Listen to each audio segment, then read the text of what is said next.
Hello guys and gals, and welcome to another episode of Rune Words. Today we're going to be looking at a very interesting rune word. It is one that can be put into swords, or rather weapons, melee weapons, and it can also be put in shields. And it does have some varying effects when you put it between a weapon and a shield, so keep that in mind. We'll be going over those statistics here soon. However, one thing that you probably noticed right away is the fact that I have an aura under my feet, and that is because Phoenix does in fact give you Redemption Aura. Redemption Aura is a paladin aura, and what it does is it sucks up corpses of anything that dies nearby. So basically, if a monster is dead on the ground and they have a little corpse, you will pull their corpse up into the stratosphere or the heavens, or however you want to call it, and you will of course resurrect that energy, so to speak, for your character. So for that purpose, let me just go over to normal difficulty so I can kill a couple little noob monsters and show you. It's easier that way. And we're going to talk about the statistics of redemption later. For right now, I just wanted to show you the aura. It definitely is an interesting aura. As you can see, the bodies are sucked up, and my health and my mana are restored. So I only have 778, and you'll notice that I have 877, 962, 1047. So I'm constantly restoring my health and mana with these corpses.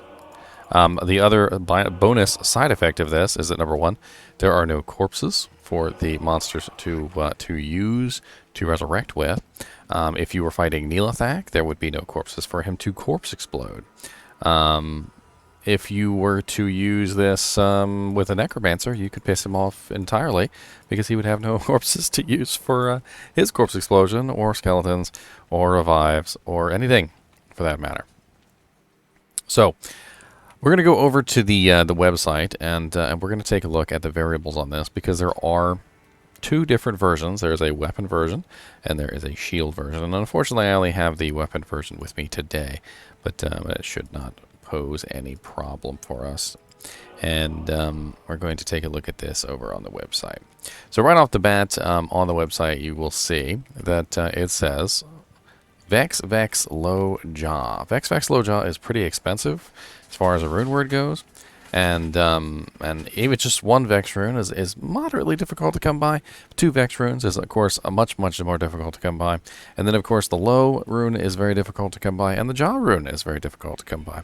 So so a very expensive rune word all around, and I feel like this one in particular is not something that you were going to make right away, and you're gonna hang on to it. You're gonna hang on to it. Hang on to this idea in the back of your mind till later. And as you can see there, it is made for weapons and for offhand armor. And this is up on the Diablo wiki. And so if we go down, you will see that we have some various effects. So first off, we're going to be looking at the weapon effects, which is the one I have on me. Now, it's a 100% chance to cast level 40 Blaze when you level up, which is meaningless. We have a 40% chance to cast level 22 Firestorm on striking. Now, Firestorm is the Druid ability, and if we go down to Firestorm, we will find that the Druid ability is something like about 100 and probably about 120 damage, like between level 20 and 25. There, you see 25 is 173 to 196, and 20 is 107 to 125. So we're probably looking at something along the lines of 127 to 145 or something like that. It's not a huge amount of damage, but it is an AoE damage, so keep that in mind. It's going to hit everything in front of you, and we'll play around with the Firestorm proc later. It is also a 40% chance for that to occur, so so a pretty huge chance for the Firestorm proc. Then we come to the meat and potatoes of this weapon, and that is the Redemption Aura when equipped. So if we go to Redemption, and we scroll down to the Paladin Redemption skill, you will see that it has a radius of 10.6 yards and 10.6 yards is pretty far. It's pretty much going to hit all the monsters within your immediate range, your radius. It is going to have a chance to redeem of 71% up to level 15, which is 80%. And then the mana recovery also varies. So if you're at the level 10, you're going to be at 70% mana recovery. And then at the level 15, you're going to be 95%, which is pretty darn good. It's going to be a pretty huge amount of extra HP and mana that you can summon forth. And of course, you're going to want to be careful about using this, just simply because it is a way that you control your fellow teammates. So redemption converts enemy corpses into mana and life. For the user, the amount recovered is usually superfluous. Even on low levels, corpses are converted regardless of whether the user delivered the killing blow themselves. Redemption does not restore mana or life to other party members. So keep that in mind.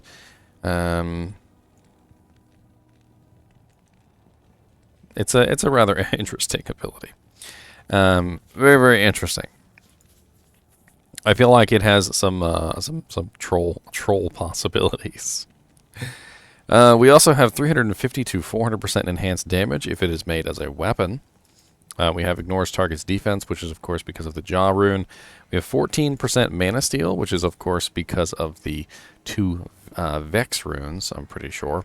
Negative 28% enemy fire resistance, which means this could be very good for a fire damage character, or maybe if you are a fire sorceress. You could build the shield, or if you maybe you're a fire claws druid, maybe this could come in handy. 28% fire resistance is not like a massive amount, but keep in mind that negative fire resistance is a much bigger effect than plus skill damage. So if you were looking at plus fire skill damage and plus negative enemy fire resistance, negative enemy fire resistance is always going to win versus plus fire skill damage, unless you're already at the negative 100% cap, which is unlikely. We also have 20% deadly strike here, which is very nice. That's a chance to do double damage. And we have 350 to 400 defense versus missile, which I don't think most people even care about. But, you know, it's nice to just have stuff like that on there. We got 15 to 21 fire absorb. And 15 to 21 fire absorb is a really nice amount, because what it does is, say, for instance, you were to take 100 fire damage and 15 of that were absorbed. So you basically cut 15 damage off of that 100, and then you heal for 15 damage as well. So you're going to essentially negate 30 points of that fire damage, which is very, very nice. It can definitely come in handy specifically for monsters like Hydras. Any monster that spams Hydras, this will actually be a huge benefit to, because Hydras are very large spraying effects of small damage numbers.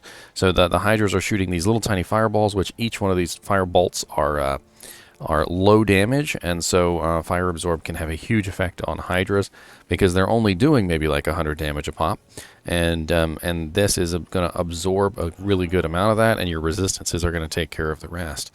So very interesting. Now, the shield option, if we go down, you will see that there is the shield version. And the shield version has slightly different effects. Obviously, it's missing the mana steal. It's missing the ignores target's defense. And instead, it has 350 to 400% enhanced damage as well. So keep that in mind. It still has the enhanced damage even on the shield, which is very, very nice. So when you're looking at this particular item in a shield form, you're going to get a huge damage bonus just for having this item on. We also have the plus 50 to life, the plus 5% maximum lightning resistance, and plus 10% maximum fire resistance. So we get a little bit of a change here. Now, the shield form opens up some interesting possibilities, because while the weapon form seems very nice, in fact, you could probably use 2 of these if you wanted to, the shield form has the enhanced damage on it regardless. So it is very similar in many ways to a Fortitude armor that has 200% ED on it. Now, the way that this ED works is it's going to work as off-weapon ED, so it's going to be very similar to running a Might aura or a Concentration aura or a Fanaticism aura, things like that. It basically is going to stack on top of that kind of ED. So, like for instance, let's say were already using a Might Merc, and the Might Merc had 200% Might. You would be running 400% on top of 200%, so you'd be running a 600% Might. It wouldn't be as massive as a increase as on-weapon ED, so on-weapon ED tends to be a lot higher and a lot more effective than off-weapon ED. So when you look at the weapon, the Phoenix weapon, the 350 to 400% enhanced damage on the weapon is a huge bonus, whereas the 350 to 400% on the off-shield is less of a bonus than the on-weapon ED. And any weapon that's got 400% ED on it, 415 if you get a superior weapon, it's going to be some pretty massive damage one way or another. So very interesting options nonetheless, and I think a lot of people probably end up making it in the shield just simply so they have that massive damage bonus, and it's a physical damage bonus too, so keep that in mind. So you've got your physical damage bonus here, and then you've got your enemy fire resistance damage bonus here. So if you were, for instance, a Fire Claws Druid, I could definitely see trying to work this shield in, just simply so you'd have a massive physical damage bonus, and then also your Fire Claws damage would go up, and any subsequent other fire abilities you're using, like maybe Armageddon. This shield could also work very well on a Fire Sorceress, I feel like, with the negative at 28% enemy fire resistance. And even just as a swap 2 shield, I could totally see using this for the Redemption Aura. A very, very, very, very, very amazing rune word all around. And let's go back to the game here. Beak. And we're going to play around with some of these abilities. So I want to get the Firestorm to proc, which is a 40% chance, which is a really, really high chance. We've also got the ITD, we've got the Mana Steel. I mean, as a weapon, I could totally see putting this in maybe a bow for a fire Amazon. I could see putting this in a shield for a fire sorceress. I could see putting this in a shield for a fire druid. I could see putting this in as a weapon for maybe for a fire druid. I'm not 100% sure on that. It doesn't have any increased attack speed, so that is a downside. And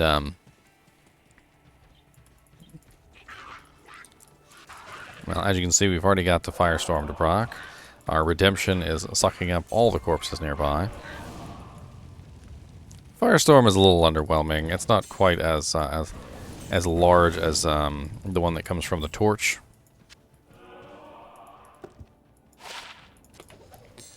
I don't even know why I picked that up. This is single player. Stop picking things up. And as you can see, no corpses. You're not allowed to have corpses. Redemption is just going to constantly, never-endingly suck these corpses up. And the interesting thing is you could be running around, right? And say you want to suck up the corpses. You could have the Phoenix on swap. You could swap to it, suck up the corpses, and then move on. You could use it as a healing mechanic.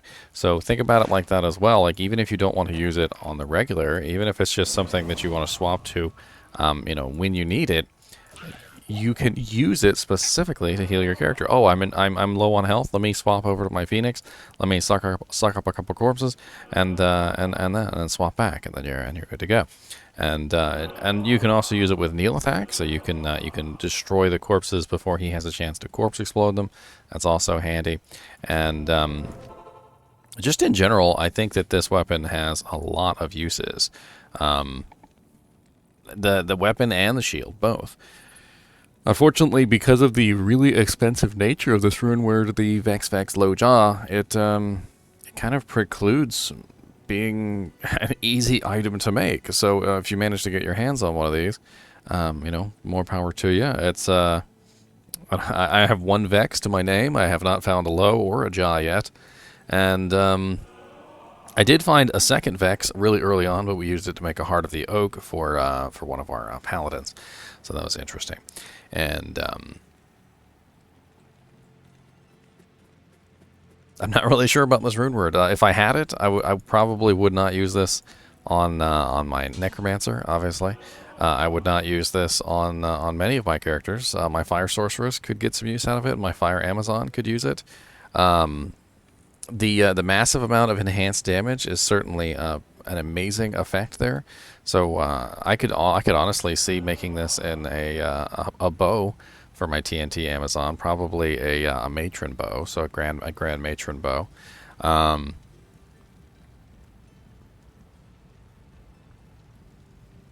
Not really sure. I wouldn't really have to worry about corpses with her because, quite honestly, she doesn't really care about corpses. She's already destroying them all anyway. Well, as always, I do appreciate you guys and gals watching these videos, and thanks for watching, and keep watching.